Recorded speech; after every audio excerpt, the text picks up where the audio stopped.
Hi, my name is Steffi Lee, and thank you for joining us for our first weekly business report. I'll be helping out Iowa ABI with some communications work over the next few months. And this week we have ABI President Mike Ralston and ABI Executive Vice President Nicole Crane joining us. They're going to discuss key business issues important to ABI members, including the recent updates on vaccinations, material costs, and the need for people. And we'll also share latest association news and have a member spotlight. Thank you, Steffi. And Steffi, first, thank you for being with us these next few months. We're really excited to work with you and have you helping us here at ABI. Everybody knows you from your time as a journalist here in Iowa, and we're grateful for your help. So thanks very much. You hit on a couple things that are really important to ABI members right now. Of course, first and foremost, as it always is with ABI members, the health and safety and welfare of their employees is sort of job number one and concern number one. The good news here in Iowa is vaccinations are on the rise. ABI members are holding vaccination clinics in their plants.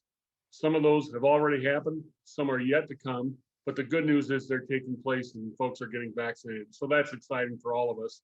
And I would say to all ABI members out there, if for some reason you're having trouble working with your local health agency and you need some help, please contact us here at ABI because we can help with that. You mentioned also materials costs. We had a meeting of the ABI Board of Directors a week ago. We're taping this on Tuesday. And one thing that was very evident was the rising cost of materials is a concern for all ABI members. Certainly steel, but other commodities as well, all are sort of on the increase, and that's a concern. ABI members seem to be able to deal with it right now. They're also finding the suppliers they need to continue to make their products, but it's something we're certainly watching. We're also trying to be proactive in identifying potential new vendors and that sort of thing for members if they need them. The last thing I touch on is Iowa's economy. And boy, according to ABI members, the economy is strong. Business is good for most. The unemployment rate in Iowa has decreased, which is both good and bad. As we all know, ABI members are looking for people, and they continue to look for the employees they need to do the work they have in front of them and to handle new orders. All that's important. The last thing I'd mention is that we did a survey of the ABI Board of Directors just a couple weeks ago. The thing that stood out from that survey is that members expect sales to really hit a peak in the next quarters. One remarkable thing about the survey is that 65% of those who responded expect sales to expand over the next quarter. That's fully 20 points more than a year ago. That's really good news for Iowa and really good news for these businesses. Great. Well, Mike talked a lot about ABI members, and that's really the best part of what we do here at ABI is represent our members and hear from members and what's going on with them. So, we at our board meeting last week that Mike mentioned, there was one member that talked about their history in Iowa, and that member is one that we want to spotlight today. Economy Advertising and True Art Color Graphics in Iowa City. They started 125 years ago. They're celebrating their 125th year in business. They now have the fourth and fifth generation of the family running the company. That's Bill and David Bywater.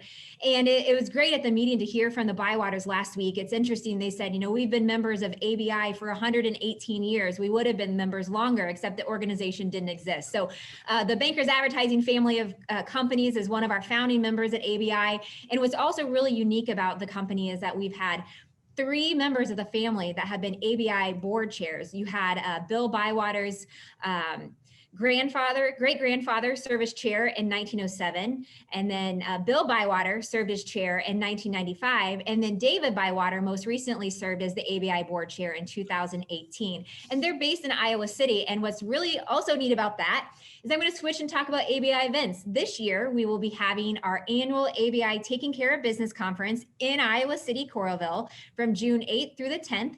That's going to be an in-person event. And so we're excited to get back to Iowa City, Coralville area. Hope to see all of you there in person. And we know the Bywaters will be there. We want to thank them for their support. They help us a lot with the promotional signage and mailings that we send out for that annual conference. So that's one big event that we also have coming up at ABI that's really going to feature and be a great opportunity for our members to network with one another.